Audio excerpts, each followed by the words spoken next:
প্রতিবেশী দেশ ইন্ডিয়া একেবারে আমাদের বিরুদ্ধে লড়াইয়ে নেমেছে এমন একটি অবস্থা তৈরি হয়েছে।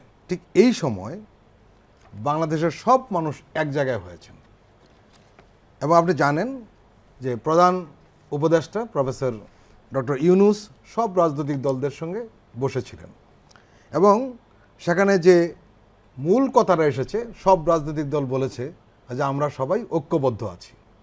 এই যে সবাইকে নিয়ে বসা এবং একটা আওয়াজ তোলা যে আমরা ঐক্যবদ্ধ আছি, এই বিষয়টাকে আপনি কীভাবে দেখছেন? প্রত্যেকটা ঘটনার পেছনে ঘটনা থাকে। এই অবস্থা তৈরি হয়েছে আসলে 5ই আগস্টের পরে। গত 15 বছরে যে অবস্থার মধ্যে ছিলাম আমরা, সেটা উত্তরণ একটা প্রক্রিয়া হয়েছে, কিন্তু যে কোনো বিপ্লবের একটা পরিণতি থাকে। সেই পরিণতিটা যে কোনোভাবেই হোক বাংলাদেশ এড়িয়ে গেছে, তার দায়ভার বাংলাদেশকে নিতে হবে। সেটা একটা পরিবেশের মধ্যে আমরা আছি। একটা কথা আছে, কোনো জায়গায় আগুন লাগলে যদি আগুন নিভে যায়, তারপরে যদি ধোঁয়া দেখতে পান, তাহলে বুঝতে হবে ওখানে আগুন আছে, অথবা যে কোনো সময় অগ্নুপাতের সৃষ্টি হতে পারে। বাংলাদেশ ঠিক ওই জায়গাটায় দাঁড়িয়ে আছে। আমি প্রথমেই যারা শহীদ হয়েছেন 5ই আগস্টে, রক্তের উপরে বাংলাদেশ দাঁড়িয়ে, যাদের জন্যে তাদের রুহের মাগফিরাত কামনা করছি। একই সাথে প্রায় 50,000 জনতা, ছাত্র যারা এখনও পঙ্গুত্ব বরণ করছেন, দুর্বিষহ জীবনযাপন করছেন, তাদের প্রতি সমবেদনা জ্ঞাপন করছি। গত কয়েকদিন যাবৎ আমরা দেখতে পাচ্ছি যে প্রতিবেশী রাষ্ট্র ভারতের সাথে আমাদের দূরত্ব বাড়ছে নানা কারণে, এবং সেটা প্রধান কারণ হচ্ছে আসলে গত রেজিমকে চ্যালেঞ্জ করে যে ঘটনাগুলো ঘটছে সেটাই নিয়ে। তো সেই জায়গাটায় আমাদের ডক্টর মোহাম্মদ ইউনূস তিনি দায়িত্ব নিয়েছেন প্রধান হিসাবে।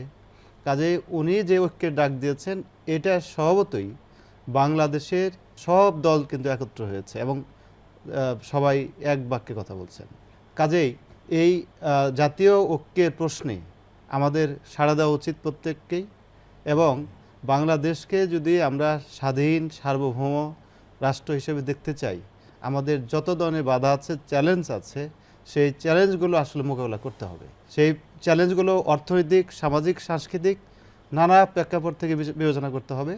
কাজে আমি মনে করি জাতীয় ঐক্যের যে ডাক, এটা যথাযথ হয়েছে, এবং এই সরকার ক্ষমতা নিয়েছেন মাত্র কয়েক মাস হলো, তার মধ্যে নানা ধরনের যে বিভ্রান্তি, মিথ্যা অপপ্রচার, বিভ্রান্তিমূলক তথ্য, সব কিছু মিলে একটা হযবল অবস্থার মধ্যে দিয়ে যাচ্ছে। বিশৃঙ্খলা তৈরি করার জন্য নানা ধরনের পরিবেশ তৈরি করার চেষ্টা করা হচ্ছে।